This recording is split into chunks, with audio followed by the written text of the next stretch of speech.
Assalamualaikum warahmatullahi wabarakatuh.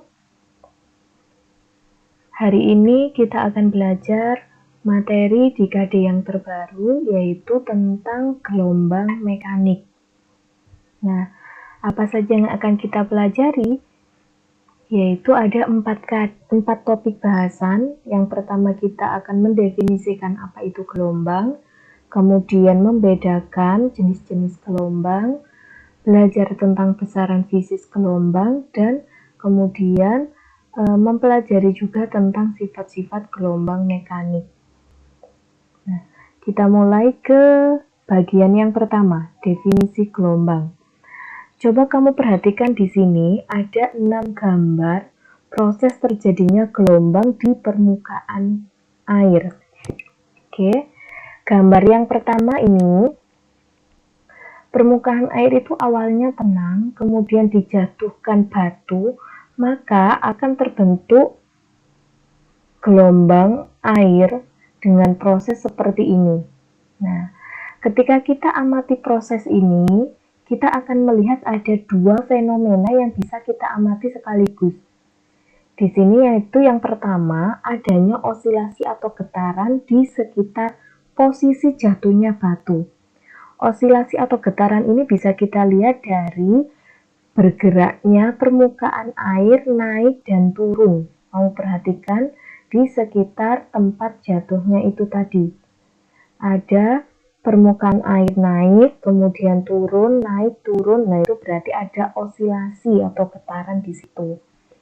Kemudian fenomena yang kedua di sini yaitu adanya perambatan pola. Ditunjukkan dengan apa? Kamu lihat di sini, luasan wilayah yang bergelombang itu semakin lama akan semakin besar. Nah, ini berarti menunjukkan ada perambatan. Oke, sekarang kita lanjut. Misalkan kita perhatikan pada gelombang tali. Nah, ketika salah satu ujung tali itu kita gerakkan atau kita getarkan, maka akan terlihat juga dua fenomena sekaligus. Yang pertama, ada pola simpangan naik dan turun. Kamu lihat di sini pola simpangannya ada pola naik di gambar 1 sampai 4, ada pola naik, kemudian ada pola turun. Ada pola naik lagi, naik turun, kamu perhatikan di posisi awal, di posisi ujung, misalkan di salah satu ujung ini, awalnya posisinya dia di atas, kemudian agak turun ke bawah, di gambar ketiga lebih turun lagi, di gambar keempat di posisi paling bawah, kemudian kalau kita lanjutkan pengamatan, misalkan maka posisi ini akan balik lagi ke posisi 1. Jadi berulang prosesnya. Nah, itu berarti menunjukkan adanya pola simpangan, naik dan turun tadi. Nah, kemudian yang kedua yaitu fenomena perambatan. Ditunjukkan dengan apa? Ya, kamu lihat di sini. Naik, turun, kemudian naik lagi, ini akan merambat. Posisi naik itu akan bergeser. Kamu perhatikan yang awalnya dia ada di ujung sini, posisi naik, kemudian akan bergeser di sini. Nah, ini berarti menunjukkan perambatan. Di posisi keempat, di gambar keempat, posisi naik itu sudah bergeser sejauh ini. Nah, jadi dapat kita simpulkan kalau ada suatu gelombang, maka akan ada dua fenomena yang bisa kita amati. Fenomena osilasi dan fenomena perambatan. Nah, dari dua fenomena inilah kita bisa menyimpulkan apa itu gelombang. Gelombang yaitu osilasi. Osilasi ini sama dengan getaran. Getaran itu adalah gerak bolak-balik di sekitar titik seimbang. Nah, osilasi ini akan merambat pada suatu medium. Merambat pada suatu medium tanpa diikuti perambatan bagian-bagian medium itu sendiri. Maksudnya apa? Kamu lihat di sini, ini bisa dijelaskan untuk getaran dan perambatan sudah jelas, bisa kita amati di gambar. Sekarang terkait dengan pernyataan ini, tanpa disertai perambatan bagian. Kamu lihat, apakah tali ini berpindah tempat ketika digetarkan? Tidak. Yang berpindah hanya polanya. Talinya tetap posisinya, ujungnya ada di sini. Di kursor yang Bu Novi tunjuk ini, nah, ujungnya tetap ada di sini. Dia tidak berpindah, itu berarti menunjukkan bagian medium itu tidak berpindah. Nah, kalau kita kembali ke gambar yang awal tadi di gelombang air, ketika ada pola yang merambat, apakah medium air di sekitar batu itu hilang? Tidak kan? Air tetap ada di situ. Itu berarti menunjukkan bahwa medianya tidak ikut merambat. Yang merambat itu getarannya atau osilasinya. Berupa apa? Berupa energi getaran. Nah, itu. Oke, dari sini kita bisa menyimpulkan ini. Ada osilasi, ada perambatan, tapi tidak merambatkan medium. Medium tidak berpindah. Tuh. Oke, kita masuk ke topik yang kedua tentang jenis-jenis gelombang. Ini kita review. Bu Novi yakin kamu sudah sering mendengar istilah ini. Kalau berdasarkan arah getarnya, kita bisa membedakan ada gelombang transversal dan gelombang longitudinal. Gelombang transversal itu yang ini. Ada puncak gelombang yang mengarah ke atas, ada lembah gelombang. Ini, dua bagian ini muncul karena ada perbedaan arah getar dan arah rambat. Arah getar itu maksudnya, misalkan kita pegang ujung gelombang tali ini, kita getarkan ke atas, kita getarkan ke bawah. Nah, ini berarti menunjukkan arah getar. Sementara kemana arah rambatnya? Ke arah samping. Talinya atau pola puncak gelombang dan lembah gelombang itu akan merambat ke samping. Jadi dikatakan untuk gelombang transversal itu arah getar tegak lurus dengan arah rambat. Nah, sementara gelombang longitudinal, kamu perhatikan, ketika kamu memberikan gaya dorong, maka akan ada getaran di situ. Arah getarnya ke samping, kemana arah rambatnya juga ke samping. Jadi akan membentuk gelombang longitudinal. Ini bisa kita amati pada selimki. Nah, ini gambarnya menunjukkan gambar selimki. Jadi, di gelombang longitudinal, arah rambat dan arah getar itu sejajar. Kalau ini, di gelombang transversal tadi tegak lurus. Nah, oke. Kemudian, kalau berdasarkan amplitudo, di sini akan ada jenis gelombang berjalan, ada gelombang stasioner atau gelombang berdiri. Nah, dua jenis gelombang ini akan kita pelajari di bab berikutnya. Kemudian berdasarkan medium perambatan, nah ini penting, medium perambatan akan ada jenis gelombang mekanis atau mekanik yang kita pelajari saat ini. Kemudian ada gelombang elektromagnetis atau elektromagnetik. Kita juga akan belajar gelombang ini nantinya. Nah, kamu perhatikan di sini contohnya, gelombang bumi. Kenapa termasuk gelombang mekanik? Karena dia butuh medium perambatan, baik berupa zat padat, zat cair, maupun zat gas. Begitu juga dengan gelombang air, sudah jelas. Kemudian misalkan gelombang tali, mediumnya berarti ya berupa tali. Nah, kemudian untuk gelombang elektromagnetis, ini berarti gelombang yang merambat tanpa ada medium. Contohnya di sini ada gelombang cahaya. Nah, yang paling sederhana saja gini, di luar angkasa itu kan hampa udara ya. Hampa udara itu berarti tidak ada zat gas di sana. Tapi kita di bumi masih bisa melihat atau bisa menerima cahaya dari matahari.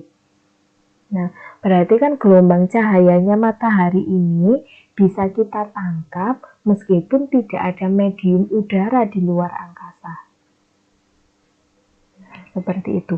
Begitu juga dengan sinar X, sinar UV, kemudian sinar infrared, dan lain-lain itu nanti masuk di gelombang elektromagnetik. Oke, kita lanjut ke besaran fisis gelombang. Nah, kita kenal dulu macam-macam besarannya. Ada simpangan, satuannya meter. Jarak tempuh, satuannya meter. Amplitudo ini berarti simpangan maksimum. Simpangan maksimum atau kita singkat jadi Y max. Simpangan terjauh baik ke arah atas maupun ke arah bawah. Kemudian ada panjang gelombang, satuannya juga meter. Ini simbolnya lambda. Kemudian ada N, jumlah gelombang yang terbentuk. Oke, kita bahas satu persatu. Grafik gelombang itu bisa dinyatakan dalam hubungan Y, simpangan, dan jarak tempuh X. Oke, nah simpangan itu sendiri itu ditunjukkan oleh posisi salah satu titik. Misalkan kita mengamati titik P di sini ya, ini titik P, kita amati jaraknya T dari posisi titik seimbang itu berarti posisi horizontal yang X ini adalah posisi setimbang. Nah, jaraknya titik P ke arah posisi setimbang inilah yang kita sebut sebagai simpangan. Nah, kalau titik P ini bergerak sampai ke posisi A, nah ini kan berarti dia ada di maksimumnya. Makanya jaraknya A dengan pusat setimbang itu adalah amplitudo. Begitu juga dengan titik C ke C aksen di sini atau ke titik seimbang ini juga amplitudo. Simpangan terjauh atau simpangan maksimum. Oke, kemudian kaitannya dengan panjang gelombang. Panjang gelombang itu maksudnya satu puncak, satu lembah. Misalkan di sini ya, kamu perhatikan gambar yang dikatakan panjang gelombang itu adalah dari titik O, dari titik 0 ke titik D. Satu puncak, satu lembah. Dari titik O ke titik D, itu satu gelombang. Atau dari puncak ke puncak. Dari titik A ke titik E. Ini satu lambda. Satu panjang gelombang. Atau dari lembah ke lembah. Dari titik C ke titik G.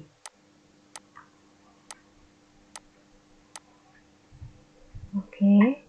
Atau dari titik B ke titik F. Nah, ini satu gelombang namanya. Satu lambda. Oke. Kemudian, kalau kita mau mencari N dari grafik ini, kita lihat ada berapa jumlah gelombang yang terbentuk. Nah, kita lihat dari titik O ke titik D, ya, dari O ke D ini satu gelombang. Dari D ke H ini dua gelombang. Maka bisa dikatakan di grafik ini terbentuk dua gelombang. Nah, yang ini bagaimana? Yang ini kan belum membentuk satu gelombang penuh. Ini masih seperempat gelombang. Karena dia menuju puncak. Maka bisa dikatakan N-nya adalah 2/4.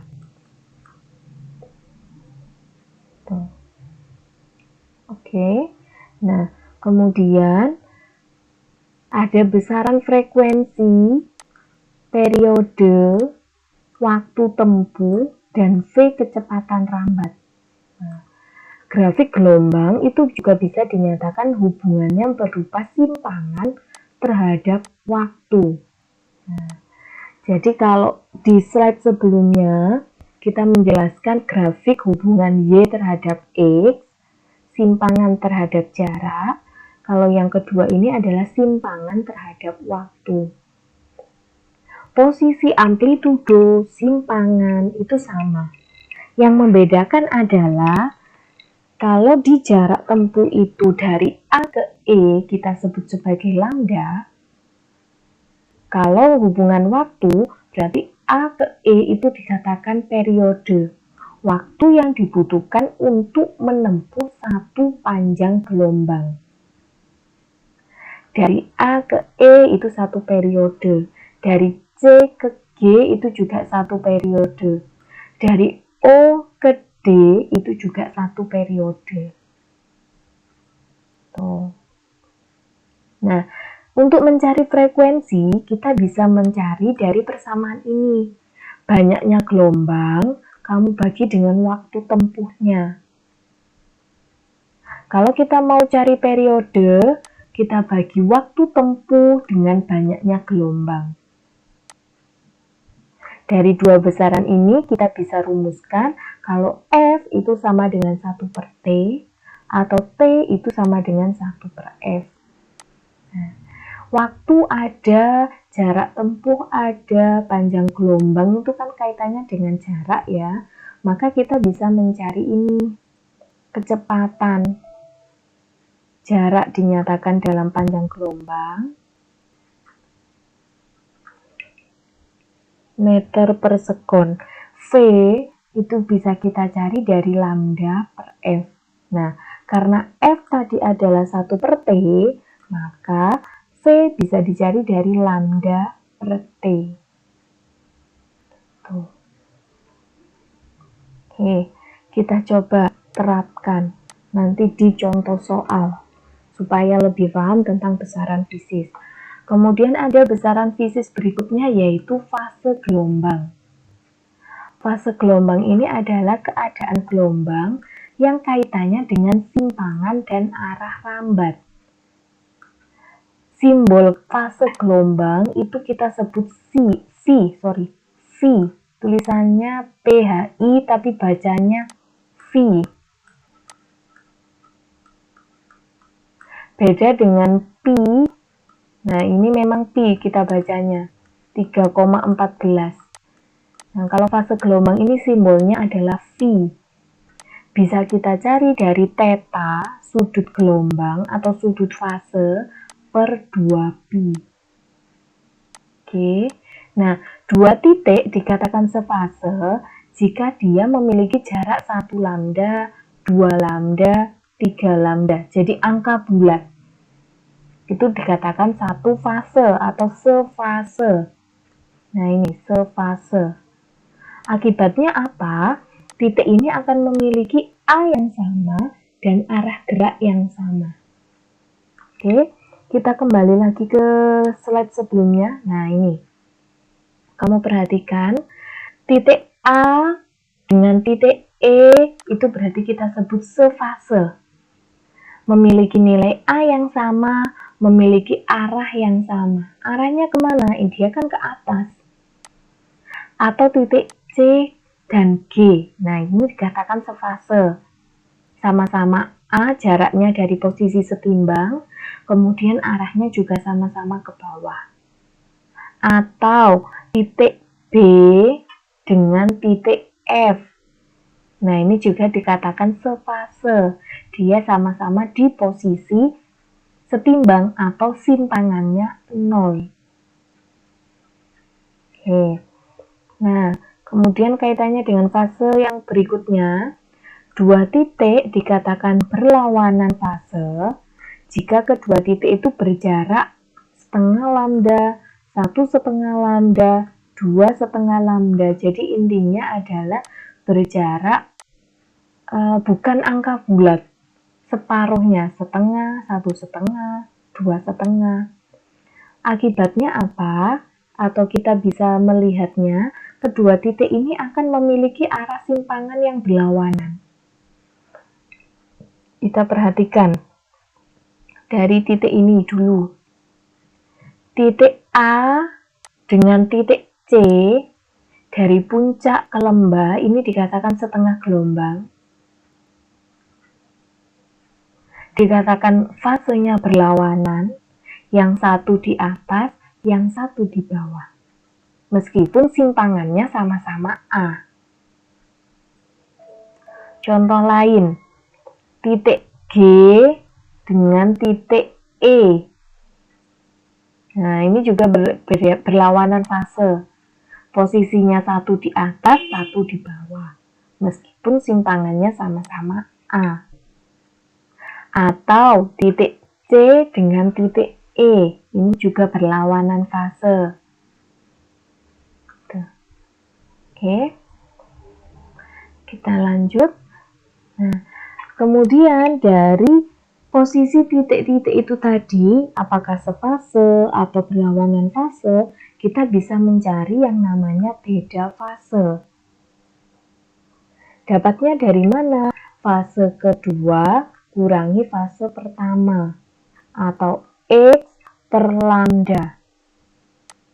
Oke, kita lihat di sini tadi ya. Fase itu kan theta per 2pi. Theta per 2pi. Nah, theta per 2pi itu maksudnya bagaimana? Ini posisi A aksen itu adalah nilainya pi. Ini nilainya 2pi.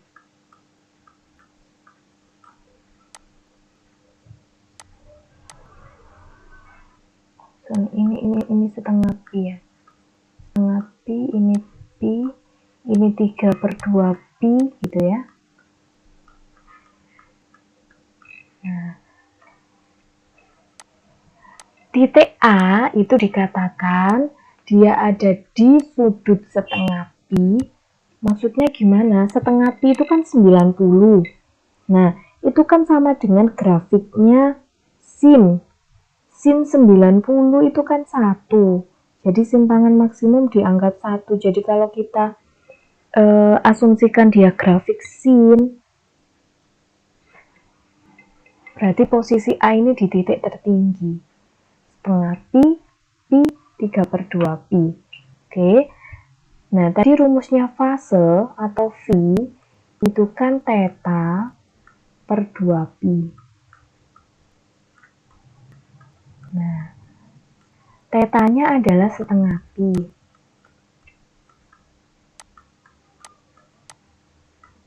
Kemudian dibagi dengan 2pi. Maka dikatakan fasenya titik A, ini titik A ya yang kita cari, itu adalah 1/4 pi. Oke. Bagaimana dengan fasenya titik B? Fasenya titik B itu titik B kan ada di sudut pi. Kamu bagi dengan 2pi. Maka fasenya titik B adalah setengah pi. Beda fase antara titik A dengan titik B berarti V2 kurangi V1. VB dikurangi VA. Tuh. Oke.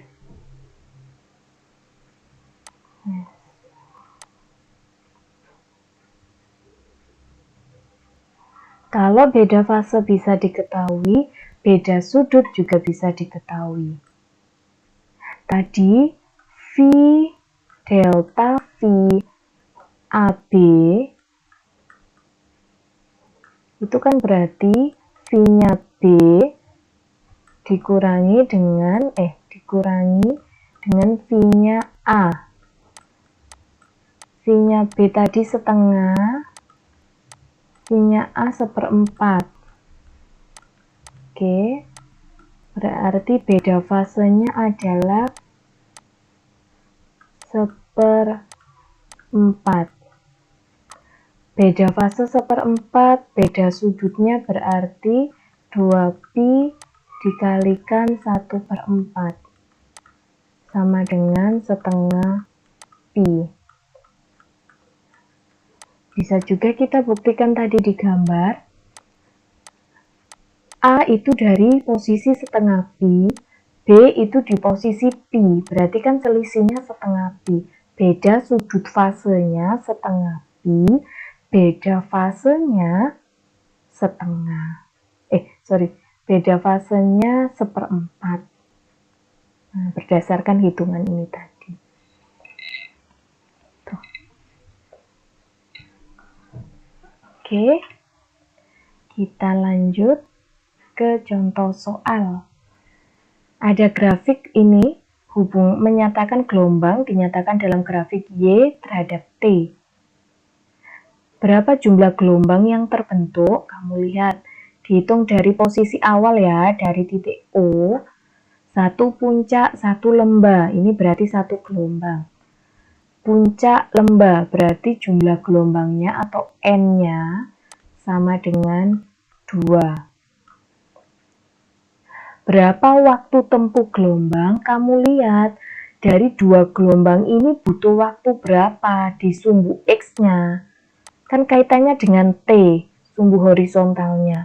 2 gelombang ini butuh waktu 2 sekon. Kalau 2 second dari grafik, maka tinggal kita tulis T-nya sama dengan 2 detik.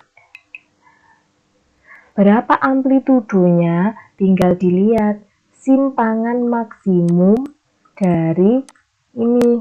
Nah, simpangan maksimum di sini A-nya adalah 15 cm.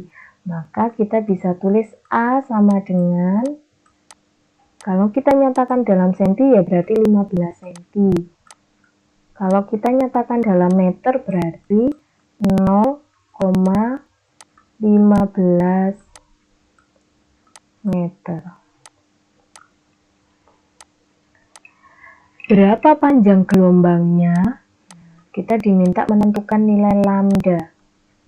Tinggal dilihat. 1 lambda itu kan berarti dari titik O, 1 puncak, 1 gelombang. Ini 1 meter. Ini hitungannya sumbu horizontalnya kan waktu. Berarti dari O, 1 puncak, 1 lembah, 1 sekon, ini bukan panjang gelombang tapi periode. Nah, dilihat grafiknya. Jadi periodenya 1 detik. Kemudian panjang gelombangnya berapa? Ini loh, dilihat di sini. Oke. Panjang ini kita tadi sudah menentukan 2 gelombang itu 60 cm. 2 gelombang atau 2 lambda itu 60 cm. Berarti lambdanya atau 1 gelombangnya itu panjangnya 60 bagi 2. Maka lambdanya sama dengan 30 cm atau 0,3 meter. Kemudian berapa frekuensinya? Untuk frekuensi kita bisa menggunakan rumus N per T misalkan. N-nya 2, T-nya 2, maka frekuensinya 1 Hz. Atau bisa dari persamaan kalau S itu adalah 1 per periode, 1 per 1. Nah, juga terbukti akhirnya frekuensinya 1 Hz. Kemudian berapa cepat rambat gelombang V? Gunakan persamaan tadi. V itu didapat dari lambda dikalikan F. Lambdanya 0,3, F-nya 1, berarti kecepatannya adalah 0,3 meter per sekon. Tuh.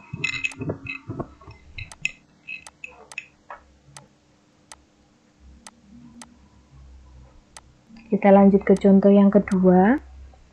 Suatu gelombang permukaan air frekuensinya 500 Hz. Kita ada informasi frekuensi di sini. Kemudian merambat dengan kecepatan ini berarti V. Tentukan jarak antara dua titik yang berbeda sudut fase 60 derajat. Berbeda sudut fase 60 derajat. Oke. Tadi balik lagi ke rumusnya beda sudut fase atau delta theta. Itu bisa kita cari dari,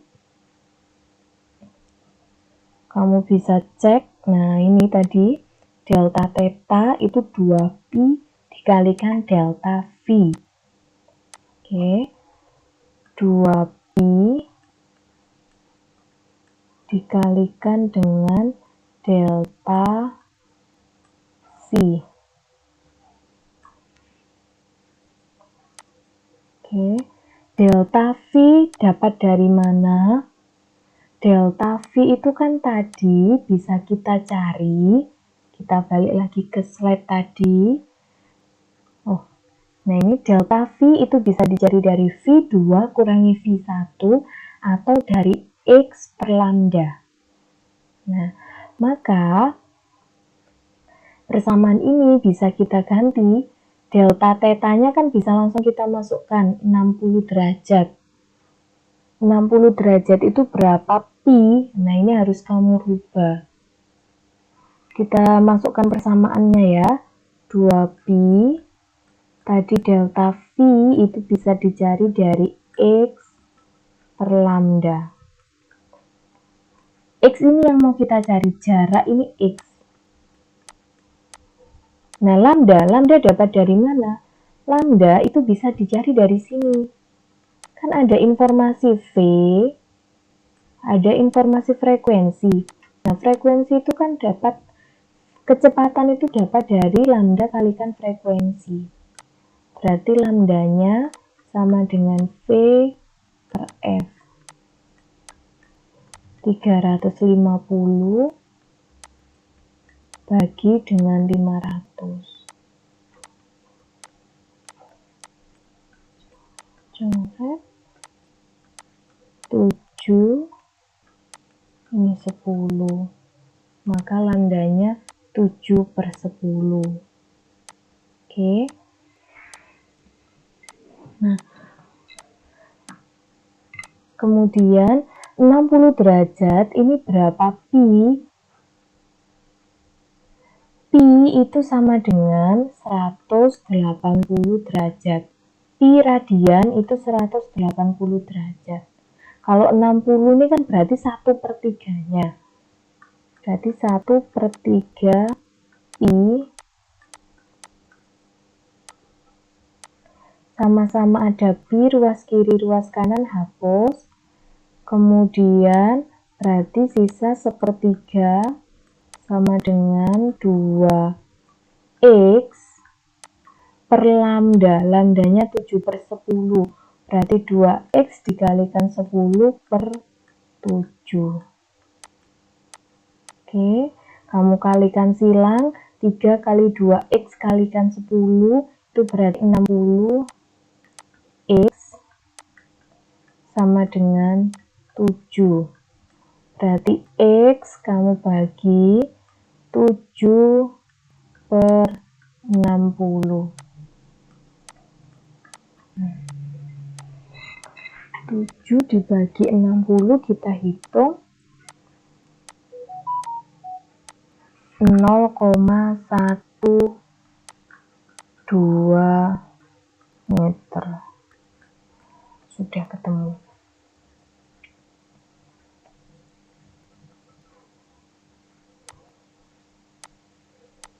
Oke, kita lanjut ya. Nah, di soal yang nomor 3. Sebuah gelombang transversal memiliki frekuensi. Oke, diketahui frekuensi. Jarak antara dua buah titik yang berurutan dua buah titik yang berurutan pada gelombang yang memiliki fase sama adalah 0,125. Ini adalah informasi jarak X. Tentukan cepat rambat gelombang. Kamu diminta mencari nilai V. Nyatakan dalam satuan cm per sekon. Oke.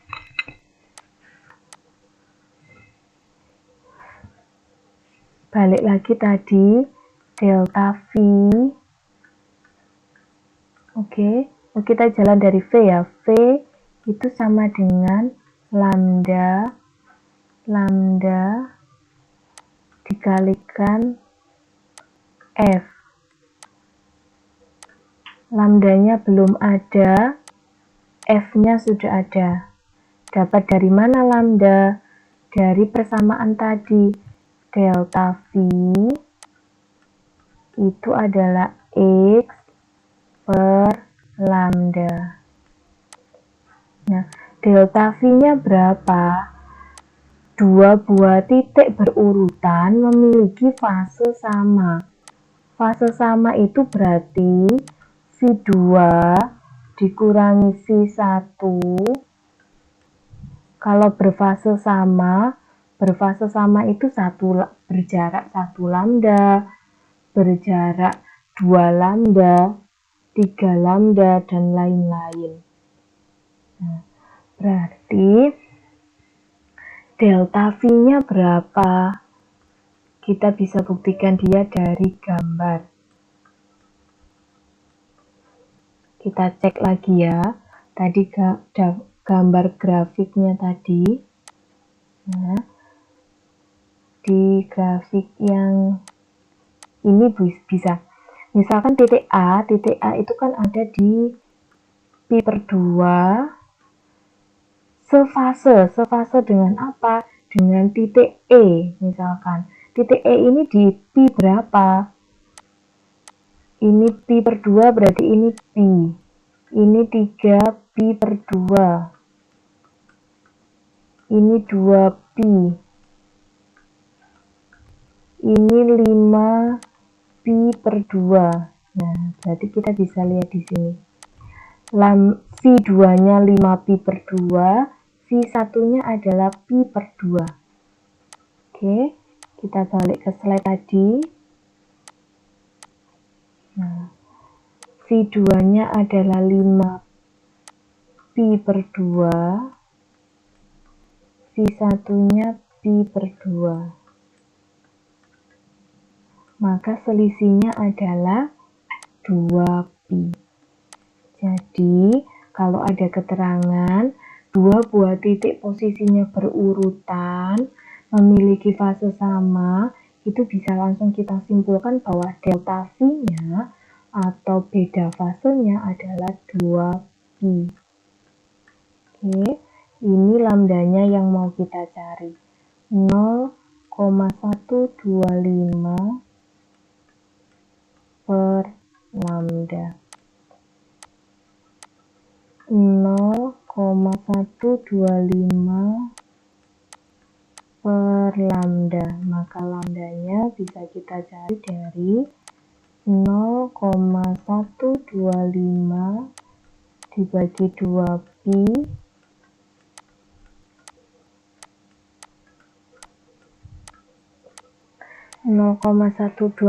dibagi 6,28. Kita hitung 125 dibagi 6,28. 0,0199. Ini dalam satuan meter. Atau kalau kita tulis dia dalam satuan senti berarti 1,99 cm. Lambda sudah ketemu, tinggal kita masukkan di persamaan ini. 1,99 kamu kalikan dengan frekuensinya 0,25. Sudah. 1,99 kamu kali 0,25 itu jawabannya sekitar 49,7 75 cm per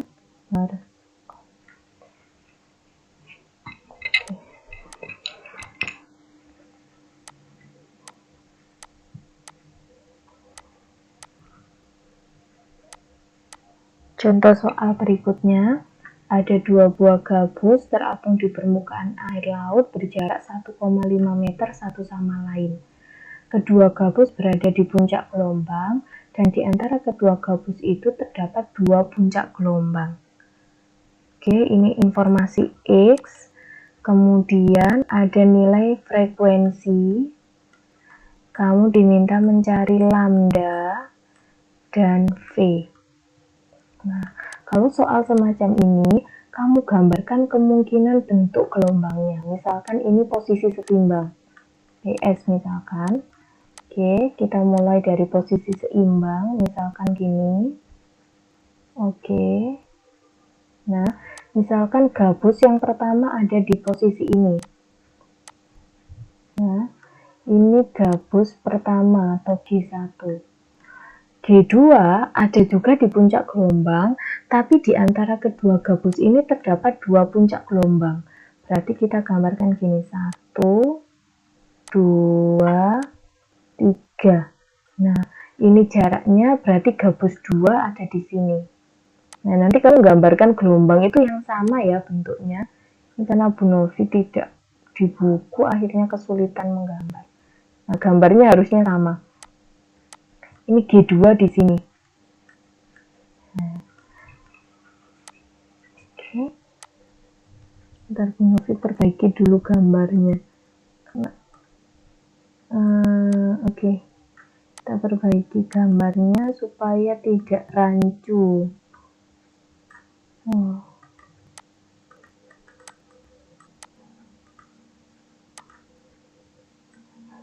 Misalkan posisi setimbangnya di sini. Ini tadi puncak pertama, puncak kedua, puncak ketiga, sampai puncak keempat. Ini ya tadi. Nah, kemudian dari G1 ke G2 itu berjarak X. Kita lihat dari G1 ke G2 ini ada berapa N di situ. Ada berapa panjang gelombang. Puncak pertama ke puncak yang kedua ini satu gelombang. 1 lambda. Dari puncak ini ke puncak ketiga itu juga 1 lambda. Dari puncak ini, puncak ketiga ke puncak keempat atau ke G2 itu juga 1 lambda. Berarti di situ ada 3 lambda. Ada 3 gelombang. 3 gelombang itu jaraknya 1,5 meter. Nah, berarti satu gelombangnya berapa? Kan tinggal dibagi. Berarti satu gelombangnya 0,5 meter. Nah, sudah ketemu panjang gelombangnya 0,5 meter. Berapa kecepatan gelombangnya? Ya tinggal dikali lambda dikalikan dengan frekuensi. Lambdanya 0,5 dikalikan dengan frekuensinya 10. Berarti kecepatan rambat gelombangnya 5 meter per sekon. Nah. Oke. Kita masuk ke bab yang terakhir, ke topik yang terakhir, yaitu tentang sifat-sifat gelombang. Sifat gelombang itu ada 6, ini berlaku untuk gelombang mekanik maupun gelombang elektromagnetik. Ada pemantulan, pembiasan, pelenturan, perpaduan, dispersi, dan polarisasi. Pemantulan itu kita menggunakan hukum pemantulan gelombang. Ada gelombang datang, kita gambarkan gelombang itu sebagai muka gelombang ya. Gelombang itu kan ada puncak, ada lembah. Kalau kita bicara gelombang transversal. Tapi yang kita gambarkan di sini, gelombang itu digambarkan berupa garis lurus ini. Ini menunjukkan bahwa yang kita gambarkan adalah